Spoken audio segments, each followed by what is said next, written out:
বাংলাদেশ নৌবাহিনী জাহাজ সমুদ্র অভিযানের মিয়ানমার গমনের প্রাক্কালে আপনাদের মাঝে উপস্থিত হতে পেরে আমি মহান আল্লাহ তাআলার নিকট শুকরিয়া আদায় করছি। আলহামদুলিল্লাহ।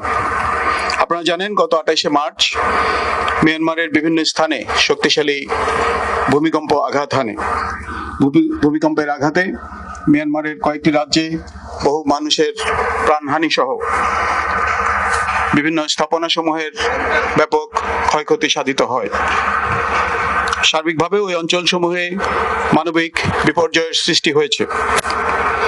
ভূমিকম্প পরবর্তী জরুরি পরিস্থিতিতে ত্রাণ সামগ্রী নিয়ে মিয়ানমারে বাংলাদেশ নৌবাহিনী জাহাজ প্রেরণের জন্য অত্যন্ত অল্প সময়ের মধ্যে অন্তর্বর্তীকালীন সরকারের মাননীয় প্রধান উপদেষ্টা নির্দেশনা মোতাবেক আমরা আজকে এই জাহাজ মিয়ানমারের উদ্দেশ্যে প্রেরণের জন্য প্রস্তুত করেছি। গত 31শে মার্চ ঈদের দিন মাননীয় প্রধান উপদেষ্টা আমাকে মৌখিক নির্দেশনা প্রদান করেন এবং এরপর ঈদের ছুটি থাকা সত্ত্বেও মাত্র 7 দিনের মধ্যে সংশ্লিষ্ট সকলের সহযোগিতায় আমরা এই জাহাজটি ত্রাণ সামগ্রী সহ প্রেরণের জন্য প্রস্তুত করেছি। আর এই জন্য আমি সবাইকে আন্তরিক ধন্যবাদ জানাচ্ছি।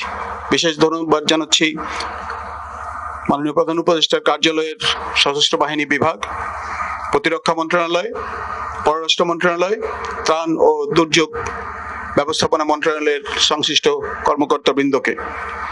আমি ধন্যবাদ জানাচ্ছি commander Chittagong naval area, commander BN fleet, জাহাজের অধিনায়ক এবং জাহাজের সকল ক্রুদের, যারা অত্যন্ত অল্প সময়ের মধ্যে ত্রাণ সামগ্রী জাহাজে অনবোর্ড করেছেন এবং জাহাজকে সার্বিকভাবে বিদেশ গমনের জন্য প্রস্তুত করেছেন।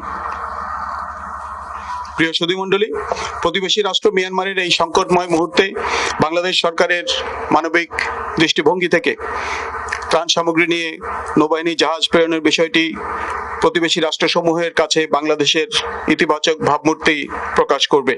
পাশাপাশি এই ধরনের সহযোগিতাপূর্ণ মনোভাব আন্তর্জাতিক মহলে বাংলাদেশের সুনাম ও মর্যাদা বৃদ্ধিতে বিশেষ ভূমিকা রাখবে বলে আমি আশা করি। সর্বোপরি এই ত্রাণ সহায়তা প্রেরণের মাধ্যমে বাংলাদেশ এবং মিয়ানমারের মধ্যে বিদ্যমান পারস্পরিক সহযোগিতা, কূটনৈতিক সম্পর্ক এবং সুপ্রতিবেশী সুলভ মনোভাব আরো জোরদার হবে বলে আমার দৃঢ় বিশ্বাস। প্রিয় অফিসার ও নাবিকবৃন্দ, আপনারা যারা এই মিশনে অংশগ্রহণ করবেন, আপনারা কেবল বাংলাদেশ নৌবাহিনীর প্রতিনিধি নন, আপনারা সমগ্র বাংলাদেশের প্রতিনিধি। আপনাদের প্রতিটি পদক্ষেপ ও আচার আচরণ আমাদের দেশের মর্যাদা ও ভাবমূর্তিকে আন্তর্জাতিক অঙ্গনে উজ্জ্বল করবে, এই আমি প্রত্যাশা করি। মিয়ানমারে অবস্থানকালে আপনাদের প্রতিটি কাজ হতে হবে সুশৃঙ্খল, সংযত এবং দায়িত্বশীল। সকল পরিস্থিতিতে মিয়ানমারের নাগরিকদের প্রতি সহমর্মিতা, বিনয় ও সহানুভূতির মনোভাব প্রদর্শন করতে হবে। বাংলাদেশ দূতাবাস এবং মিয়ানমারের সামরিক ও বেসামরিক কর্তৃপক্ষের সাথে যথাযথ সমন্বয়ের মাধ্যমে আপনাদের মিশন সম্পন্ন করতে হবে। মিয়ানমারে বর্তমান বিরাজমান পরিস্থিতিতে সর্বদা সতর্ক ও সজাগ থেকে জনবল ও জাহাজের নিরাপত্তা বজায় রাখতে হবে।